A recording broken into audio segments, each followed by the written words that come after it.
My aunt called me while I was on deployment with my Delta Force unit. She told me to come home for a few days. She'd arrange a setup for me. The woman's resume was, apparently, flawless. Not only was she a knockout, but she was also the youngest female CEO of a publicly traded company in the state. Before I left, my CEO made a point of contacting the FAA to have my travel itinerary placed under a full security cloak. I arrived at the airport at the designated time. As I was checking in at the secure government channel, someone yanked me back by the shoulder. A split second later, a wad of cash hit me square in the face. "I'm buying your spot in the priority lane. Take the money and get to the back of the line like everyone else." I took a slow breath, tamping down the anger rising in my chest. "You're not military," I said, my voice even. "And this is an emergency. What gives you the right to use this channel?" He scoffed at my question. "What gives me the right?" "The fact that I'm Ms. Thorne's executive assistant. That's what." He leaned in, his voice dropping to a conspiratorial sneer. "Forget this lane. If the Thorne family wanted the whole runway, this airport would give it to them." I paused for a beat, then pulled out my phone and dialed the number my aunt had given me. "My fiancée's. Your assistant seems to think the Thorne family can move heaven and earth. Is that true?" The call connected, but before I could get another word out, a robotic voice took over the line. "Hi, you've reached Sophia. I can't take your call right now." Well, that was unexpected. "Oh, look at you, putting on a show," the man in front of me jeered, having heard the automated message. He snatched the phone right out of my hand. After a glance at the screen, he burst out laughing. "I thought you were some big shot. Turns out you're just arguing with a voicemail." He shoved the phone back into my chest. "You can't even get Ms. Thorne's direct line, and you think you have the right to get in my way? Who the hell do you think you are?" He turned to the gate agent, who was practically trembling, and slapped his boarding pass on the counter. "Check me in. If I'm late for what Ms. Thorne needs, your entire ground crew will be looking for new jobs tomorrow." The agent's hand shook as she held the pass. She glanced between me and the assistant, her voice cracking. "Mr. Blake, this gentleman's use of the secured channel is officially filed with Airport Command. We can't just override it." "You can't." Jared Blake slammed his palm on the counter, making her jump. "Do you have any idea how much Thorne Industries invests in this airport every year? You can't handle one tiny favor? You want me to call the airport director and have him come down here right now?" Watching this guy bully a young woman just to save himself a few minutes made my blood boil. I stepped forward and clamped my hand down on his wrist as he jabbed a finger in her face. "Friend, do you have any idea who gets to use this channel? You're the first person I've ever seen try to hijack it." "Oh, wow." He clutched his stomach, faking a laugh. "You wear a camouflage jacket, and suddenly you're VIP? Did all that cheap takeout rot your brain?" He yanked his arm back. "And who the hell is friend with you? I'm the executive assistant to the CEO of Thorne Industries. You think you're my league?" I almost laughed out loud. All this drama, and for what? An executive assistant? A crowd had started to form, and whispers made their way to my ears. "Is this soldier crazy? That's Jared Blake. He's Sophia, Thorne's right-hand man." Last month, some TSA agent stopped him to check his bag. The next day, the guy was on bathroom duty. So, he was a serial bully who threw his weight around. Incredible. Back on base, even my commanding officer offers me a coffee before asking for something. Now, some glorified secretary who lives off someone else's success thinks he can push me around. I let out a cold snort. If the Thorne family is as powerful as you say, how come the dog they hired has no basic manners? Jared's face flushed a deep crimson. "Who the hell are you calling a dog?" "You. I'm going to teach you some respect today." He swung his laptop bag at my head. I sidestepped the attack, caught his wrist in a lock, and twisted. A sharp crack echoed through the terminal, followed by a scream. The arrogant assistant was now hopping in agony. "Let go. You son of a ack. Take it easy." "Hurts now, doesn't it?" I leaned in close to his contorted face. "You were talking pretty big a minute ago." He was still grimacing, but I'd already released 90% of the pressure. If I had actually wanted to hurt him, he wouldn't have had time to scream. The crowd was getting bigger, and a few airport security officers started jogging over to see what the commotion was about. Jared used the distraction to wrench his arm free, cradling his wrist and panting. "Go on, act tough. Just wait until I tell Miss Thorne about this. We'll see how she deals with you." I crossed my arms, a smirk playing on my lips. "I'm waiting." Trailing behind the security guards was the head of airport security, a slick, middle-aged man with too much gel in his hair. The second he saw Jared Blake, his face broke into a sickeningly sweet smile. "Jared, my friend, what's going on? Who's giving you a hard time?" He scurried over, bowing and scraping, completely ignoring my presence. Great. Another one who knew which boots to lick. Being fawned over seemed to restore Jared's confidence. He shook his throbbing wrist and shot me a look from the corner of his eye. "Mr. Davis, since when does your airport let just anyone use the secured government channel? This punk is blocking my way, and he had the nerve to assault me." Mr. Davis's friendly demeanor vanished. He spun around and glared at me. "Sir, this channel is for VIPs. You're just an ordinary passenger. Go wait in the main line and don't cause trouble for us." My eyes narrowed. "And how do you know I'm not a VIP? I suggest you check with your superiors before you say another word." "I don't need to check anything," he sneered, looking me up and down. "I've worked here for years. I know who's who. From the looks of you, you probably don't make in a month what Mr. Blake's tie is worth." He puffed out his chest. "I'm telling you, Mr. Blake is a senior executive at Thorn Industries. If you make him late, can you take responsibility for that?" I laughed, a humorless sound. "So, if you have money and power, you can just steal someone else's priority access? Is that the official policy here?" "Oh, that's enough. Stop making a scene." Mr. Davis waved his hand dismissively. "Mr. Blake offered to buy your spot. He's doing you a favor. Don't be an idiot." Jared smirked and dangled the wad of cash. "You hear that?" Mr. Davis said it himself. "Who are you trying to impress? Take the money and get lost." The two of them were a real tag team. Seeing their smug faces, I couldn't help but let out a cold chuckle. So, this is the level of customer service at this airport. I am truly impressed. "Service?" Jared stepped forward before Davis could reply, poking me in the shoulder with his finger. "Let me tell you something. Where the Thorn family goes, service follows. You're a broke nobody. I gave you an easy way out, and you had to make it difficult, didn't you?" He grinned maliciously. "All right then. You injure my wrist. This isn't over until I see $50,000. Well, that was a new one. In all my years, no one had ever dared to shake me down. I smiled and nodded, and just as a flicker of surprise crossed his face, my tone shifted. "I can give it to you. The question is, will you be around to spend it?" Jared's face darkened instantly. He slammed his hand on the counter. "Are you threatening me?" Mr. Davis quickly stepped between us, but his words were aimed at me. "Sir, I advise you to apologize and let this go. If you offend Mr. Blake, you offend Ms. Thorn. You'll never work in this state again." I raised an eyebrow, unimpressed. "Oh, really? I guess we'll have to see what the Thorn family can do to me." My continued defiance finally pushed Jared over the edge. He stood up straight and drew back his fist. Suddenly, a sharp female voice cut through the air from across the terminal. "Jared, stop." The click-clack of high heels grew closer as a tall, striking figure strode toward us. The woman wore a sharply tailored white power suit, her long hair styled in soft waves, her makeup flawless. She radiated an ice-cold aura that warned everyone to keep their distance. One look and I knew. This had to be Sophia Thorn. She didn't even glance at me, walking straight to Jared's side. Her brow furrowed slightly. "What happened?" Mr. Davis called and said you were in some kind of conflict. I was in a neighboring city, so I took the chopper over to check on you." The moment he saw her, Jared's arrogance melted away. He put on a pitiful act, looking like a victim. "It's nothing, Miss Thorn. Just a little run-in with some hick from the countryside." He paused, then shot a pointed look in my direction. "Oh, and by the way, he claims to be your fiancé." "Fiancé?" A flicker of confusion crossed Sophia's face before she finally turned to look at me. Her eyes were like a cold, precise scanner, sweeping over me from head to toe. The disgust in them was impossible to miss. "You're Wyatt Sterling." Before I could answer, she turned away dismissively. "All right, I've seen you. You can go back and tell your family it's not going to work out. The arrangement is off." Jared's eyes widened.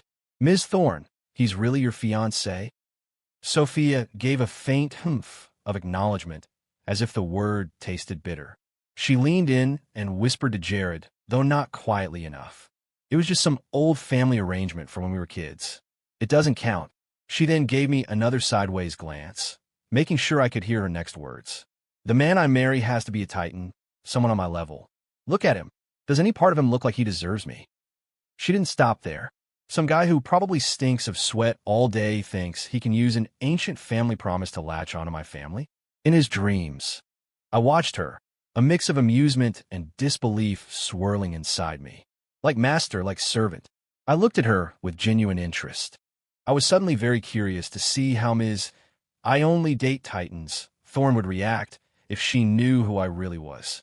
Ms. Thorne, before your family sent you to meet me, did they happen to mention anything about my family's background? At this, her expression turned even more contemptuous. Why would I care about your family? I guarantee you, they don't have the money or the power that mine does. I'm warning you. I've made myself perfectly clear. Don't try to stalk me or harass me. If you have any sense, you'll go home and tell your family to call this whole thing off. I raise an eyebrow, mentally comparing my family's portfolio to the Thorne holdings. Who has more money is definitely up for debate, I thought. Beside her, Jared saw the smile on my face and misinterpreted it as me being smitten. He jumped in to play the loyal attack dog. Did you hear what Miss Thorne said? Get lost.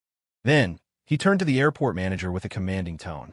Mr. Davis, cancel his priority access at this airport. Permanently. Mr. Davis nodded eagerly. Yes, of course, Mr. Blake. I'll take care of it immediately. Jared, thrilled with the manager's obedience and having completely forgotten the pain in his wrist, grew bold again. See that? That's the power of the Thorne name. He shot me a pitying look. But you know what? Looking at your pathetic state, I've decided to be generous. Pay the 50 grand for my medical bills, and I'll let this go. Otherwise, I'll make your life a living hell. Watching his pathetic display, I wasn't angry. I was amused. I slowly pulled out my phone and dialed a number right in front of them. My voice was light, almost cheerful. Hey, CO, I need to run something by you. There's an executive assistant here who says he's canceling my secured access with the FAA. I was just wondering, how should we cooperate with that? On the other end of the line, my commanding officer's voice shot up 3 octaves, a furious roar blasting into my ear. Who ate a bowl of stupid for breakfast? Who dares to cancel your secured access? I shrugged, casually fanning the flames. Yeah, and he's demanding $50,000 in medical fees because I bumped into him. 50,000. My CO laughed, a sound devoid of any humor. Good, that's great. What airport are you at? I told him. He barked, stay put, and the line went dead. Jared, see me hang up, started mocking me again. What happened? Did your backup hang up on you? Did they hear 50 grand and decide you weren't worth the trouble? He raised his voice so everyone could hear. Seriously, you can't even cough up 50 grand, and you think you have shot with Ms. Thorne? You're punching way above your weight. Dream on. Sophia Thorne's expression curdled even further, as if the very sight of me was offensive. Seeing her displeasure, Mr. Davis rushed to prove his loyalty, terrified I might cause more trouble for the Thornes. He bowed slightly towards Sophia, a greasy smile on his face. Ms. Thorne, what happened here is unacceptable. The airport shares some of the responsibility. But don't you worry, I'll have him blacklisted from this airport immediately. He will never set foot in here again. Before he could finish, his phone blared with a shrill ringtone. He muttered an apology to Sophia and scurried to the side to answer it. Hello, Mr. Roberts? Yes, sir, of course, go ahead. In the next second, his expression froze. The hand holding his phone started to tremble. He kept darting nervous glances in my direction. I knew exactly what that call was about. My CO valued me. Back on base, he was always worried I'd get fed up with the bureaucracy and quit. Now that something like this had happened, of course he was on a bat for me. Sure enough, when Mr. Davis ended the call, his face was ashen. His eyes, now wide with a mixture of fear and disbelief, fixed on me. The arrogance was gone. He walked toward me on shaky legs and then, incredibly, bowed a full 90 degrees. Mr. Sterling, my sincerest apologies for my behavior earlier. The entire terminal fell silent. Jared's jaw dropped. He stared at the manager in disbelief. What are you doing? Are you insane? Sophia frowned, her voice cold. Mr. Davis, what is the meaning of this? Mr. Davis straightened up, his expression more pained than if he were crying. He wiped a bead of sweat from his forehead and spoke, his voice strained. Ms. Thorne, I just received a direct call from the airport director. He ordered me to immediately reinstate all of Mr. Sterling's privileges and to comply with any and all of his requests, unconditionally. Jared's face went pale. That's bullshit. He's just some broke soldier. What privileges could he possibly have? Mr. Davis didn't dare answer. He just stood there, head bowed, sweat pouring down his temples. I casually fiddled with my phone and smiled at him. I told you. You should have checked first. 05 Jared's face was a storm of conflicting emotions as he glared at me, clearly still not buying it. He leaned close to Sophia and whispered, trying to stir up trouble.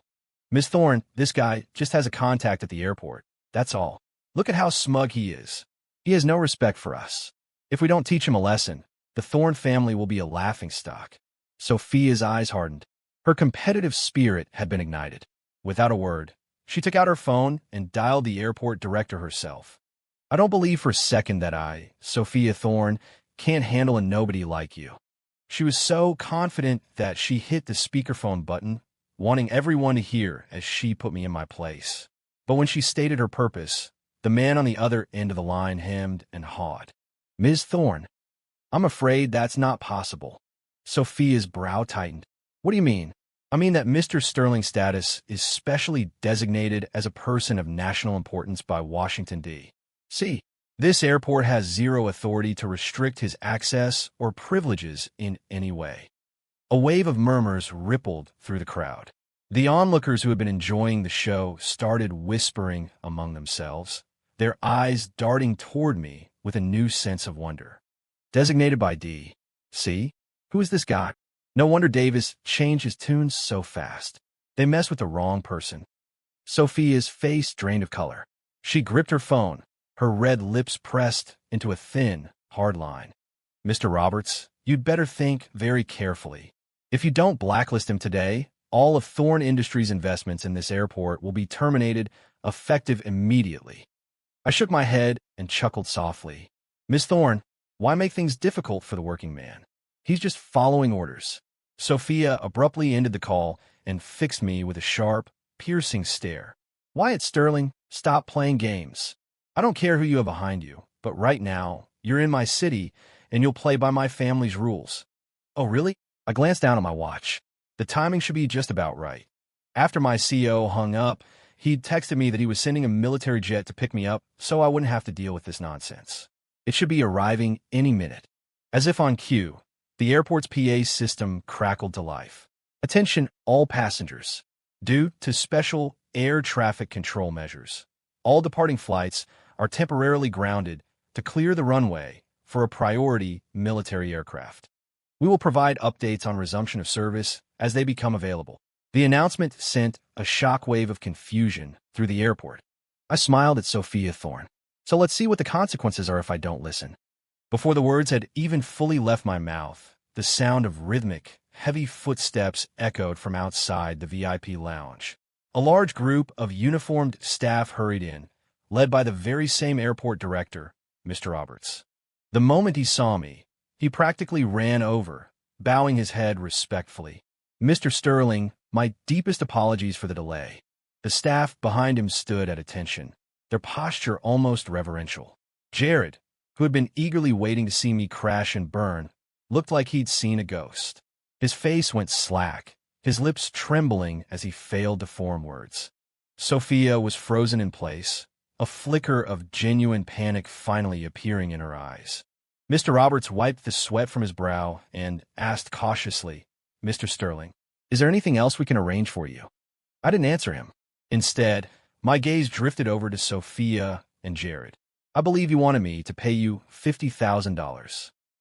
06 I stared directly at Jared, my voice calm. Mr. Blake, do you know the penalty for attempting to extort a federal agent? Especially one at my level. Jared froze for a second, then let out a nervous laugh. He glanced at Sophia, and her presence seemed to instantly restore his bravado. Ms. Thorne, listen to this guy. He's really getting into character, isn't he? Acting like he's some big shot. But Sophia's face was already pale. She was trying to maintain a brave front, her eyes fixed on me coldly. Wyatt Sterling, don't you dare bluff. Jared works for me. You lay one finger on him and see what happens. Seeing that neither of them had a shred of remorse, I decided to stop talking. I pulled out my phone and wired Jared Blake $50,000. The transaction notification pinged on his phone. He looked down, stunned at first. Then a triumphant grin spread across his face as he waved the screen. Well, look at that. You actually sent it. Good choice. A small smile touched my lips. Excellent. The crime is now complete. Just as I said it, a new sound cut through the terminal, the heavy, synchronized thud of combat boots. Everyone turned to look. A dozen soldiers in full tactical gear marched into the terminal in formation. Their presence was so intense, it seemed to suck the air out of the room. Is that a Spec Ops team? Someone in the crowd whispered in awe. Oh my God, that's Captain Evans. The insignia on his shoulder. That's direct from SOCOM headquarters. What is someone of his rank doing here? The crowd buzzed with speculation. The man leading the unit, Captain Evans, scanned the room, and his eyes locked onto me. He strode forward and snapped to attention with a crisp salute. Commander Sterling, the general heard you ran into some trouble. He sent me and my team to assist. The whispers in the crowd grew louder. Everyone was trying to figure out who I was to command such respect from a high-ranking officer from Central Command. Sophia Thorne had clearly connected the dots. Her face went deathly white, her fingers twisting the fabric of her suit jacket. I gave a casual nod toward Jared. It's nothing major. This man just extorted $50,000 from me. At my words, the entire team's gaze shifted to Jared. Captain Evans's expression was a dangerous mix of disbelief and fury. You dared to extort Commander Sterling? You got a death wish. Jared's arrogant smirk froze on his face. He took an involuntary step back. What? What are you going to do? Evans's eyes turned to ice. He gave a sharp nod to his men. Take him. Two soldiers immediately moved in, grabbing Jared by each arm. Panic finally set in, and he started to struggle violently. Let go of me. Ms. Thorne, help me. Captain Evans sneered. Help you? Let me teach you a rule. Our commander isn't someone you can afford to mess with. With a flick of his hand, Jared was dragged away, his terrified screams echoing down the corridor until they were cut off. 07, the terminal was dead silent. Every eye was now fixed on me and Sophia Thorne. Seeing Jared dragged away, she finally snapped. She stormed up to me, her eyes blazing with fury. Wyatt Sterling, don't think you can do whatever you want just because you have a little power. Who do you think you are, picking a fight with the Thorne family? You're asking for it. She whipped out her phone and made a call. The moment it connected, her tone shifted from harsh anger to a soft, pleading whine. That's... A steady, middle-aged man's voice came through the speaker, asking about her meeting with me. Sophia shot me a venomous look and immediately began to complain. Dad, that's what I wanted to talk to you about. What kind of man did you set me up with? He just had Jared arrested, all because Jared wanted to use his priority lane. What? Her father's voice boomed. You let Jared try to take a secured channel? It's just some stupid lane. Sophia grumbled, before launching into a completely fabricated version of events, painting Jared as the reasonable one and me as an arrogant bully throwing my weight around. She ended her tirade with a demand. Dad, you need to blacklist him immediately, terminate all our business with his family, and call off this engagement.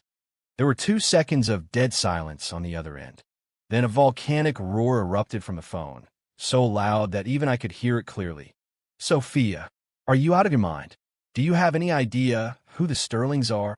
The Sterlings control a third of the shipping logistics on the East Coast. Nearly every part of our business depends on them. 70% of our imports and exports need their approval. You were supposed to go there and pray he'd still marry you. And instead, you try to cancel the engagement? Are you trying to destroy this entire family? The sudden explosion of rage from her father made Sophia flinch so hard she almost dropped her phone. She had expected to be validated, but instead, she learned that the lavish life she lorded over everyone was built on my family's foundation. The panic was finally real. But he's just some grunt in the army. A grunt. Her father's laugh was pure, undiluted fury.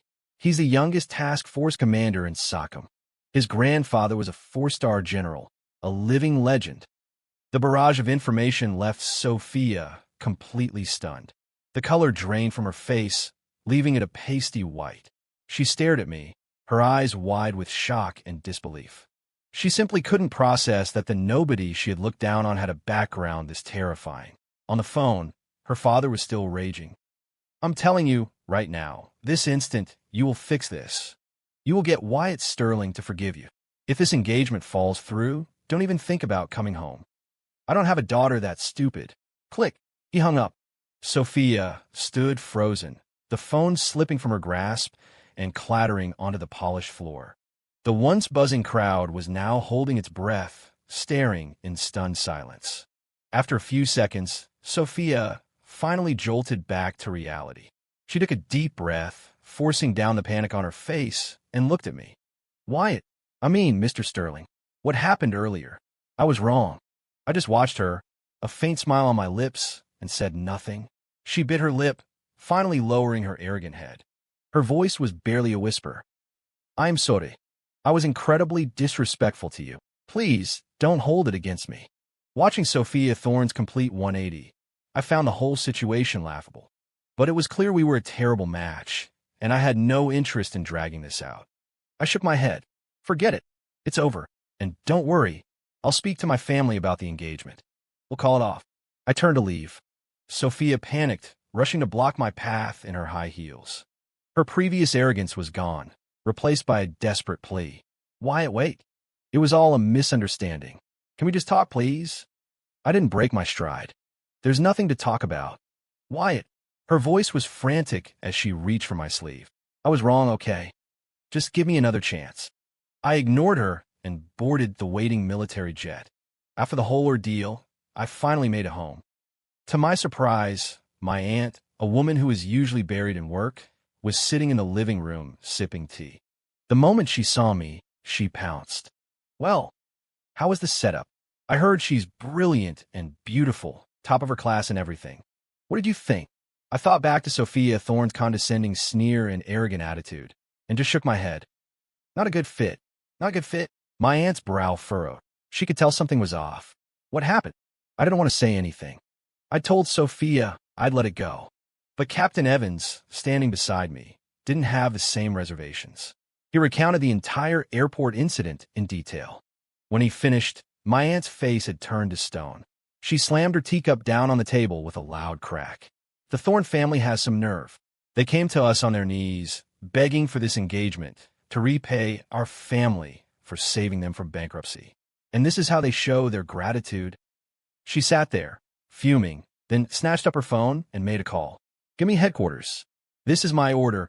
Terminate all contracts and partnerships with Thorne Industries. Effective immediately.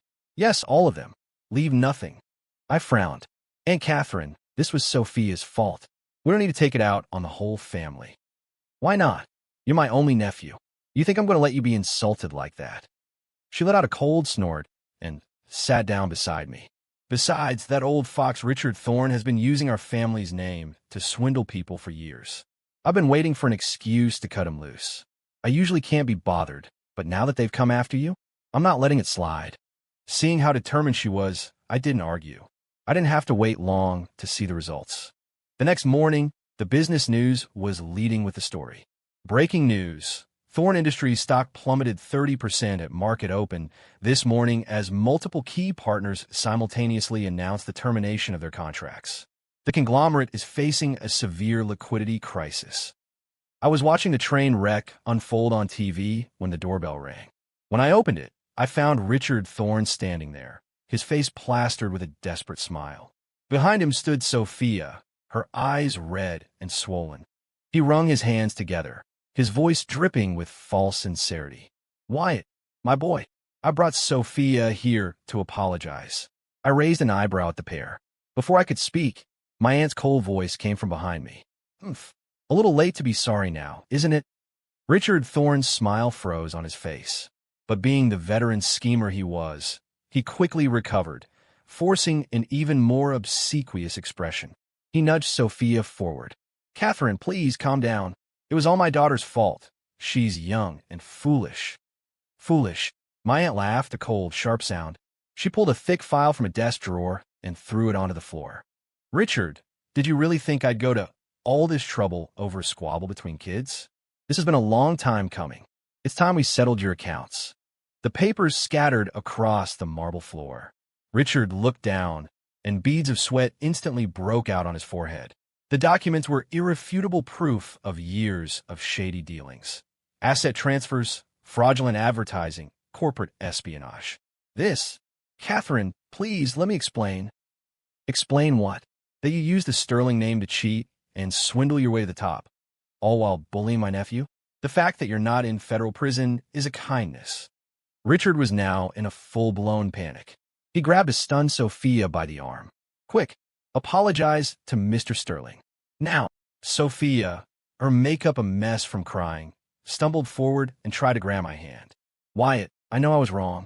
I was blind. I treated you terribly. It's all my fault. But it was Jared. That snake was the one who provoked everything. Please, do whatever you want to him, but don't let him ruin the relationship between our families. I looked coldly at the woman who, just yesterday, had fiercely defended the man she was now throwing under the bus to save herself. She and her father were cut from the same cloth. I sidestepped her touch and took a few steps back. I'm sorry, but I have no interest in forgiving you. Seeing my resolve, Richard did the unthinkable. He dropped to his knees, the sound echoing loudly in the foyer. Mr. Sterling, please have mercy. My aunt saw my expression and knew she had my full support. Her face twisted in disgust as she pressed a button on the wall, summoning 2 of our security detail. Get this father-daughter duo out of my house and notify all of our partners. From this day forward, anyone who does business with the Thorne family is an enemy of the Sterling family. No. Catherine, Mr. Sterling, please, give me one more chance. Richard was dragged out, his expensive suit in disarray, still struggling and pleading. One of Sophia's high heels had fallen off, her perfect hair was a mess, and her makeup was streaked down her face. Wyatt, please. The heavy front door slammed shut, finally silencing their pathetic begging. The foyer fell quiet, the only sound the ticking of the grandfather clock. My aunt let out a long sigh and turned to me with a warm smile. Feel better now? I walked to the floor-to-ceiling window, looking down at the scene unfolding in our driveway. The Thornes were standing there, completely disheveled, as a swarm of reporters who had appeared from nowhere surrounded them, camera flashes going off like a strobe light. I watched Sophia try to hide her ruined face from the lenses, and a small smile touched my lips. Yes, much better. 3 months later, I was granted another leave from my unit.